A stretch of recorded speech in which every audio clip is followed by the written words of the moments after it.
রিত মায়ার প্রেম গাথা, লেখিকা রিক্তা ইসলাম মায়া। পর্ব ৩।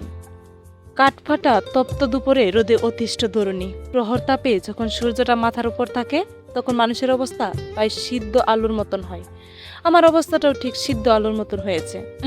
আমার একা অবস্থা নয়, বরং অনুষ্ঠানে উপস্থিত প্রায় অধিকাংশ ছাত্রছাত্রীর অবস্থা এই মুহূর্তে সিদ্ধ আলুর মতন। প্রতিটা মানুষই কেমন ঘেমে ঘেমে যা তা অবস্থা। উফ, এই যে আমরা যারা মাঠে চেয়ার পেতে বসে আছি, শুধুমাত্র আমাদের অবস্থাটাই সিদ্ধ আলুর মতন হয়েছে।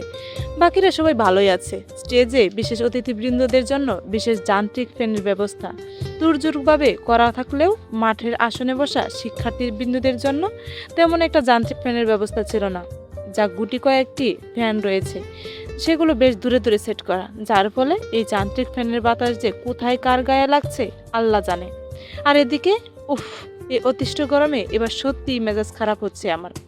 গরমে আমি সব সহ্য করতে পারি, কিন্তু পায়ের জ্বালাপোড়া সহ্য হয় না একদমই। বলতে গেলে প্রচণ্ড গরমে আমার বডিতে তেমন সমস্যা হয় না, কিন্তু পায়ে ভীষণ রকমের জ্বালাপোড়ার সমস্যা হয়, যা এখনো হচ্ছে।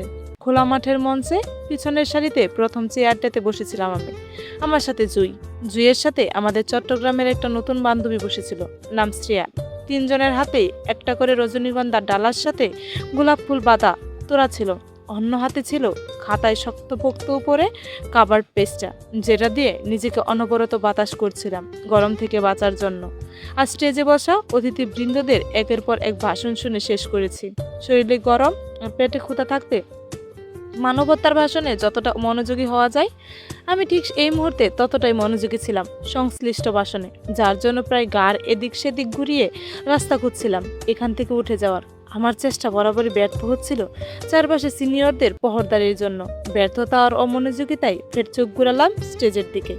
সারিবদ্ধভাবে সকলে বসা সেখানে, আমাদের বিশেষ অতিথিবৃন্দরা রয়েছে সেখানে। প্রিন্সিপাল স্যার, আরাফ খান, নিহাল খান, রিত খান, সবাই আছে একের পর এক বসা অবস্থায়। ইতিমধ্যে আমি সবার নামটা জেনে নিয়েছি শ্রেয়া থেকে। যেহেতু শ্রেয়া চট্টগ্রামের মেয়ে, তাই চট্টগ্রামের মানুষের খবর ওর ভালোই জানা। তবে সবচাইতে বেশি যেটা আমার নজর কেড়েছে সেটা হলো রিত খানের পরিবারের নাকি বংশসূত্রে তারা চট্টগ্রামবাসী, আর পারিবারিকভাবে অর্ধেক পরিবার নাকি রিত খানের সাথে ঢাকা থাকে, আর বাকি অর্ধেক পরিবার নাকি চট্টগ্রাম শহরে থাকে নিহাল খানের সঙ্গে। তার মানে রিত খানের বাবা মা একসঙ্গে থাকেন না। এবার কেন তারা একসঙ্গে থাকেন না সেটা আমি আরও অনেক পরে জেনেছিলাম। আচ্ছা, যাই হোক, এবার মূল কথায় আসি।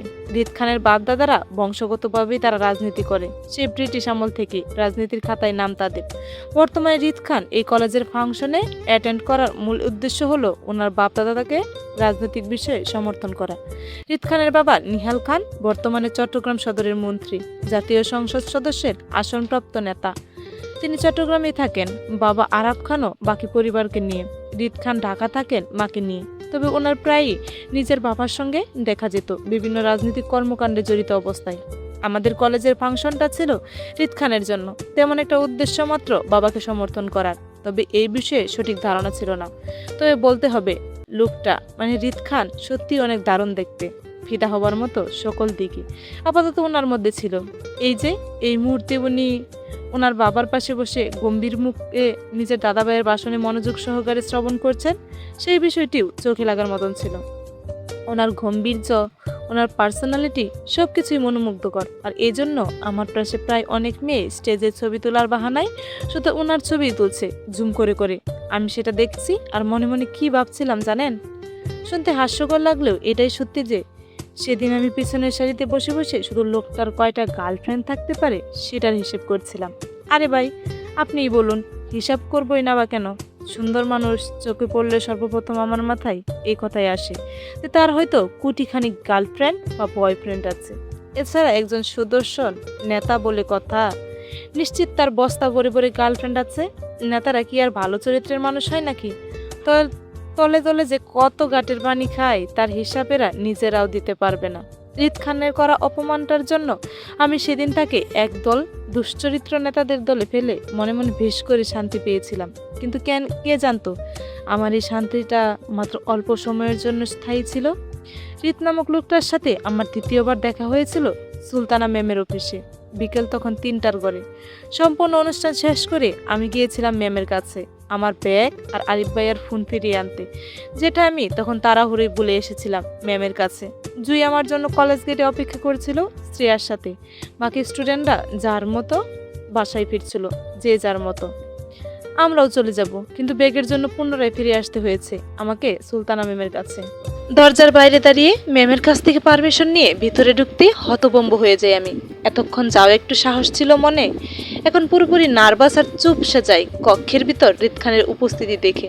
প্রচণ্ড হাঁসফাঁস করে চোখ তুলে রুমোর উপস্থিতি 3টা মানুষকে দেখে নেই।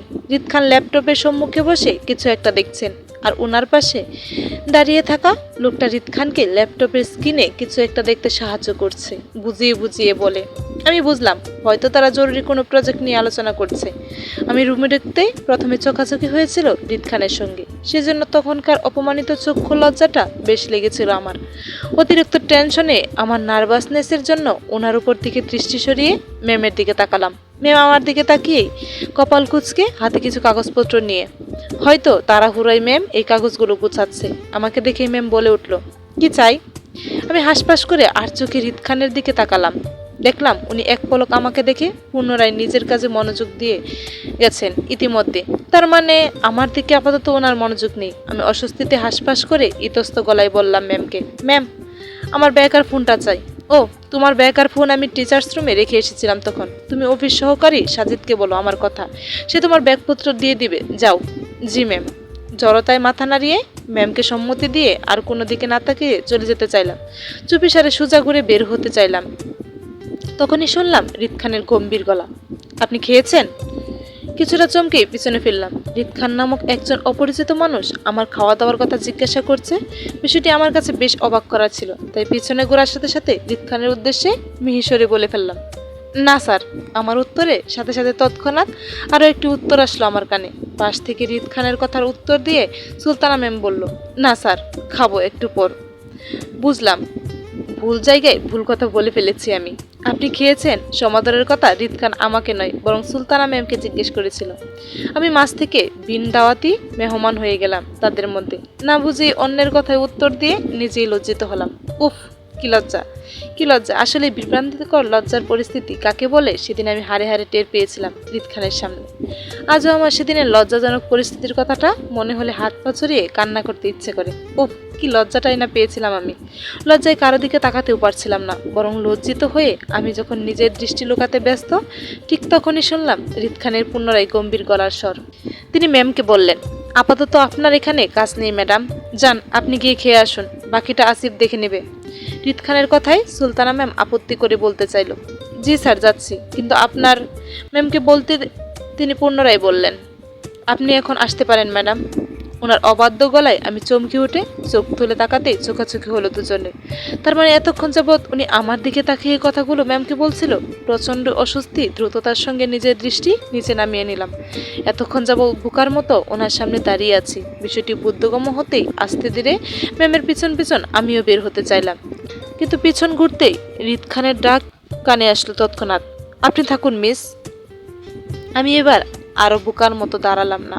ভাবলাম কথাগুলো মনে হয় সুলতানা ম্যামকে বলছেন তিনি, তাই ভালোই ভালোই চলে আসতে চাইলে রিত খানের শক্ত গলার ধমকে মুহূর্তে কেঁপে উঠলাম আমি।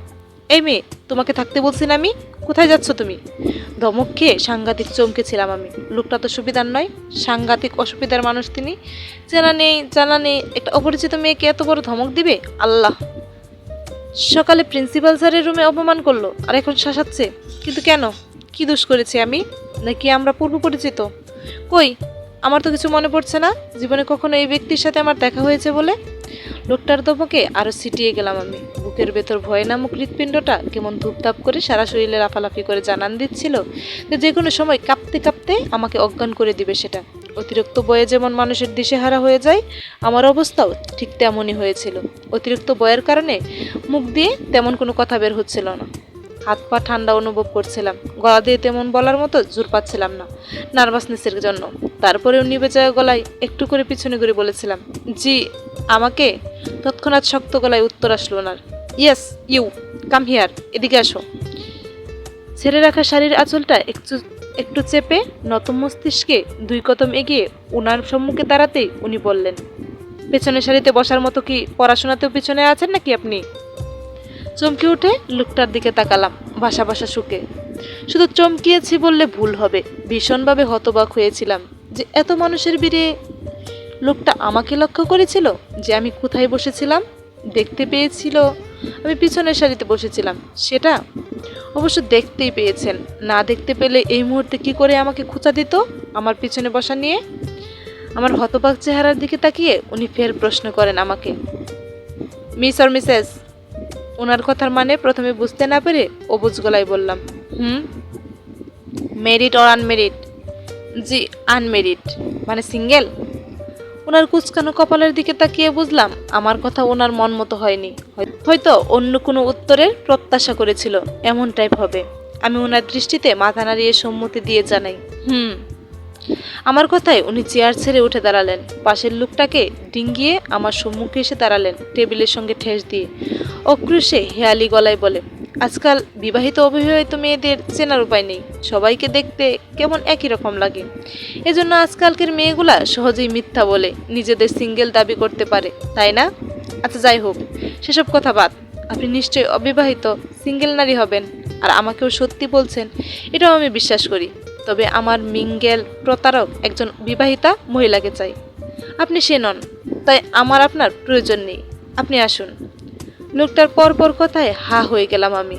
সবগুলো কথাই কেমন মাথার উপর দিয়ে গেল। ছেলেটা অবিবাহিত সিঙ্গেল মেয়ে খুঁজে নিজের জন্য, ছেলেরা অবিবাহিত সিঙ্গেল মেয়ে খুঁজে নিজের জন্য, আর এই লোক বিবাহিত মিঙ্গেল মহিলা খুঁজছে নিজের জন্য পরকীয়া করতে। ছি, কি খারাপ এই লোক! পরকীয়া করার জন্য শেষে কিনা বিবাহিত মহিলাদের খোঁজ করছেন।